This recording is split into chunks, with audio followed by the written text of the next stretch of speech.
Now, load shedding may thrust this year's election into chaos, but the IEC says backup plans are in place. Over 26 million people are registered to vote on the 8th of May. A record 48 political parties will be contesting, but there's no word on when load shedding will end. Emergency plans, by their very nature, they're quite expensive because you've got to provide for every voting station almost doubly, because the first is to use electricity for which you pay and so on, and now you need to provide a secondary layer of energy, which is expensive. But nonetheless, in order to protect the integrity of the electoral process, we'll spare no cent and we'll spare no effort to ensure that there is sufficient lighting inside voting stations on election day. Well, the board members deliberated on should we not support Dr. Ngubane in the SABC inquiry. The main reason for that was that they were calling for his head. You will recall the media was calling for his head as Eskom chairperson at that time. And Eskom was going through a huge reputational crisis at that moment. So it was then decided that I should secure the services, and my dereliction was that I didn't recover the money in time. My response is I released her from this job precisely because of that. That's the first thing. The second thing I can tell you is that that's not the end of the story. She will have to face up to court. It's just that we are not a law-making agency. We are relying on NPA, we are relying on SIU to deal with the issue. The third issue, the days where the board takes such decisions on operational issues, and we have board superhuman beings that are executive members that instruct people what to do, which is wrong and which is not, is something of the past. Cleaning up Eskom from the top down, removing one of the many toxic components holding the energy giant back. But how long will it take before we return to power 24/7? Eskom CEO Phakamani Khadebe told me there really is a plan in place. It took me a long time to get here today. The traffic lights were out, the anguish that's felt by so many South Africans. And I think another anguish was to find out yesterday that there really is no plan to turn this around. I wouldn't say there's no plan to turn this thing around. I would say that we have a plan. The challenges becomes the outages that we have experienced, because the board has already approved the plan, the turnaround plan that was then taken to the shareholder, which has been discussed at government level. In a nutshell, it covers three things. It says that before, Eskom had tended to concentrate on, when they're putting a plan, on recapitalization, that is government helping, or tariffs. We made a commitment as Eskom that the first thing we needed to do was to contain the cost. And we said we're going to reduce cost to the value of about 20 billion in a period of 3 years. We then said tariff increase, we are looking at about 15%, 12%, 12% over the next 3 years. Then we said, government, you also have a role to play. And that is government should then recapitalize Eskom to the tune of 100 billion over the next 3 years. That was a plan. So, and is this the plan from 2018 to 2019, the one that NUM says you actually don't have? No, it's a plan that was approved in November last year, submitted to the Minister of DPE in November, discussed at Cabinet at a higher level. Although the results have come forth. For example, government, instead of 100 billion over 3 years, we've been allotted 69 billion, 23 billion each, which leaves a whole of about 31 billion. And we know that NESA made the determination, and that determination is about 119 billion less than what was projected. But we did make a commitment. Of importance now is how do we work with government to deal with these issues as we move forward. What about reducing the number of managers you've had? I mean, I think over the last couple of decades it's gone from 80 to 500, and are managers still being paid their 2 million rand bonuses despite the It's a process that we've undertaken. If you're looking at the decision that we've made in line with reducing cost, at some stage Eskom had senior management, what we call an F band. That is the top management of Eskom, of about 25 people or so. We have reduced that to 9 people, and we have ensured savings of about 50 billion immediately. And what about the bonuses? Are they still being paid? No, last year. Why? Last year, the only payment that we made was for a bargaining unit. That's an agreement that we entered with the trade unions. We paid 7.5% and a special payment of 10,000 each. So confirming no bonuses for managers. No, there was right? no bonuses. When did that stop? There was no bonuses for senior management, middle senior management. There was no salary increases. There was no long-term benefits. So they didn't get anything in line with our goal of reducing the cost. So what you have is a challenge of old machines that are falling through, that need maintenance, which we have increased. But on the other side, what was supposed to complement the old machines, the new machines, that is Medupe and Kusile, which already we have commercialized 4 units, and they're supposed to produce 3,200 megawatts. They are struggling to produce 1,000 megawatts. Okay, let's talk about those 2 power stations. I mean, is there a legal case against those who put them together for you? Where are the clauses in the contract? Surely there must be clauses saying that if they don't work, if the parts don't operate, that we get the money back. Because you could be getting back 300 billion. That would help. We've been working with SIU, Special Investigating Unit. We have identified about 14 companies that we think they owe us our money back because of the work that's not been done, and we are following that through, working hand in hand with SIUs. So we are not sitting down doing nothing. But what is important is, as we are doing that, it is important that we ensure that there's electricity in South Africa, that there's energy in South Africa. It's also important for South Africans to know that the people who are stealing from us, I mean, there's still many in Eskom. It's still riddled, I believe. I mean, look, the other day we were looking at coal, which is substandard coal, which Eskom is buying at twice the price. And I mean, in that coal, there was cement, there was ash, there was rubbish. So clearly that pilfering is still continuing. When are you going to get rid of those people? No, I think people are sick and tired of hearing of due diligence. They want heads to roll, people to leave, clean out the rot. Jane, we've done the best we could. In the past 12 months since we've been here, we've gotten rid of 14 senior and executive managers who were implicated in one way or the other. But over and above that, there's been 1,300 people that have been investigated for the wrongdoing, of which about 150 of them have been dismissed and fired. Let's keep talking about money. You say that you've cut costs to quite a substantial degree, but you have got a loan, a debt of over 400 billion. How are you going to pay that off?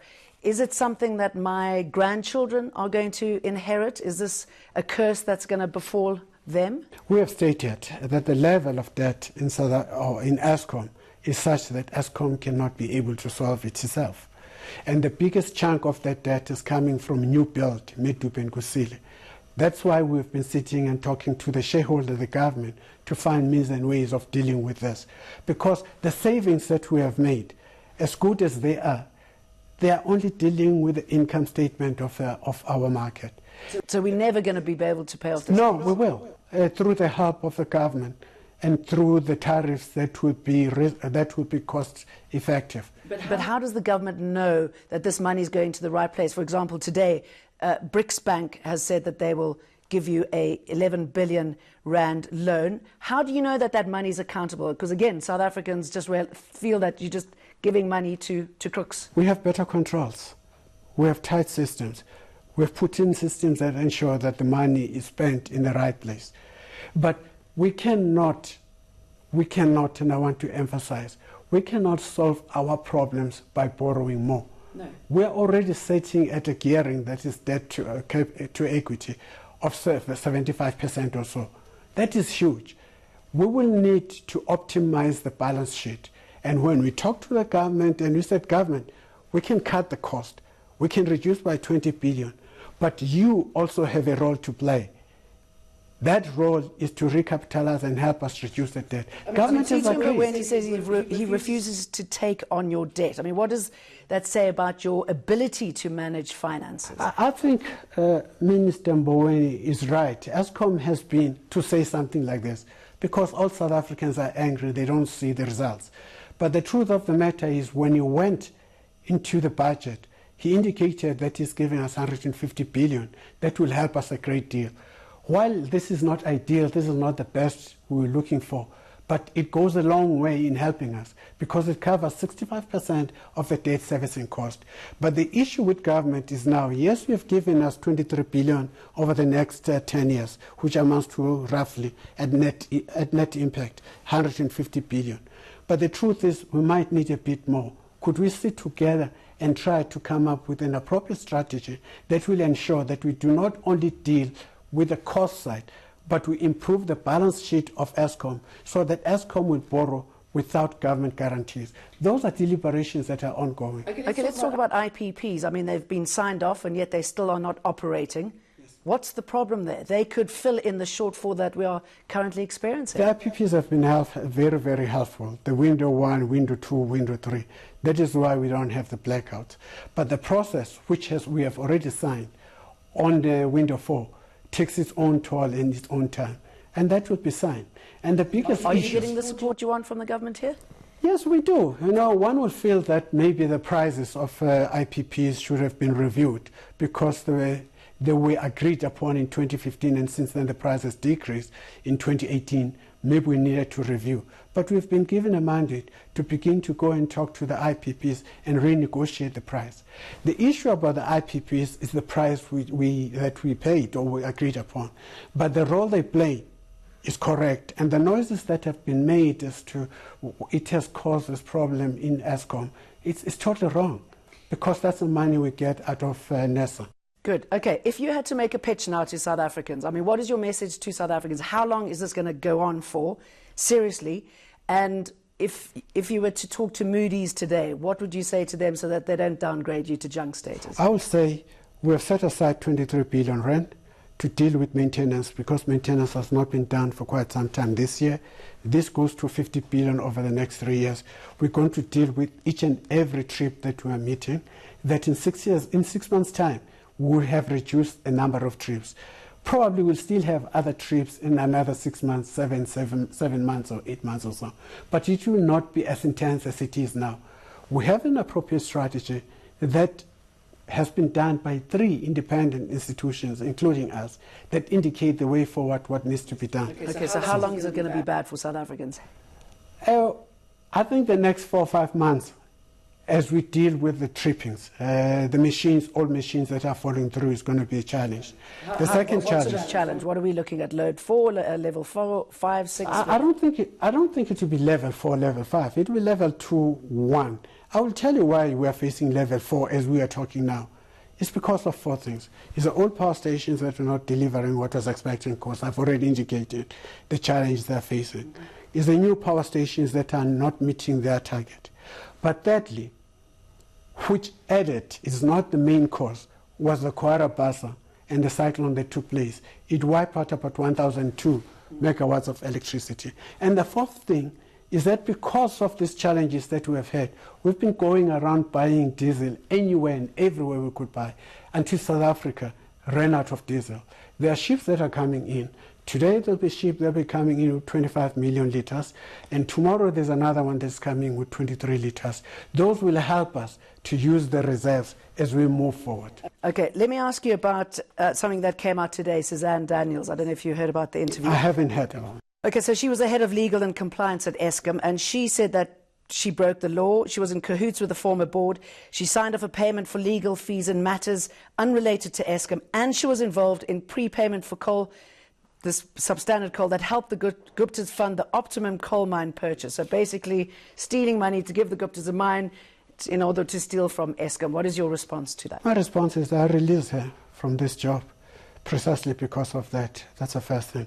The second thing I can tell you is that that's not the end of the story. She will have to face up to court. It's just that we are not a law-making agency. We are relying on NPA, we are relying on SIU to deal with the issue. The third issue, the days where the board takes such decisions on operational issues, and we have board superhuman beings that are executive members that instruct people what to do. which is wrong and which is not, is something of the past. Last question, and briefly, if you will. Cyril Ramaphosa apparently promised NUM that there will be no job losses and that Eskom will remain 100% state-owned. We are talking with government. Yes, I know that Eskom will remain a state-owned entity. The discussions on the strategy and the feasibility and the execution of that are issues that are still being discussed by the National Treasury, by the DPE, and also by Eskom. So I cannot possibly at this moment in time say this is what is going to happen. But he's a president, will follow the line. But there are certain decisions that we have to agree, which talks with the 20 billion that I've spoken about, which talks to government helping us. So until the government comes forth and say, we have finalized a strategy, this is the way to go, these are things that we're going to do, I will then come to you and tell you what we're going to do. Okay. What is important and what South Africans have to know is that the journey that's been traveled for the past 12 months or so are starting to bear fruits. We're seeing the green shoots. Yes, we have a problem with load shedding, but this load shedding should have long happened if, for example, government, National Treasury, did not recapitalize Eskom in 2016 and force them to spend 27 billion in maintenance. Okay. This is the outcome of decisions that should have been made some time back. I apologize to South Africans because they deserve better. These things that we are currently experiencing should have been avoided. I, being a CEO of Eskom, take full responsibility of what has happened here. But we are promising South Africa that we are on the right trajectory.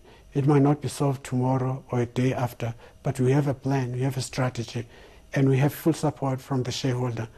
And we are hoping in 5 months' time or so, the situation will be far, far better than when we are.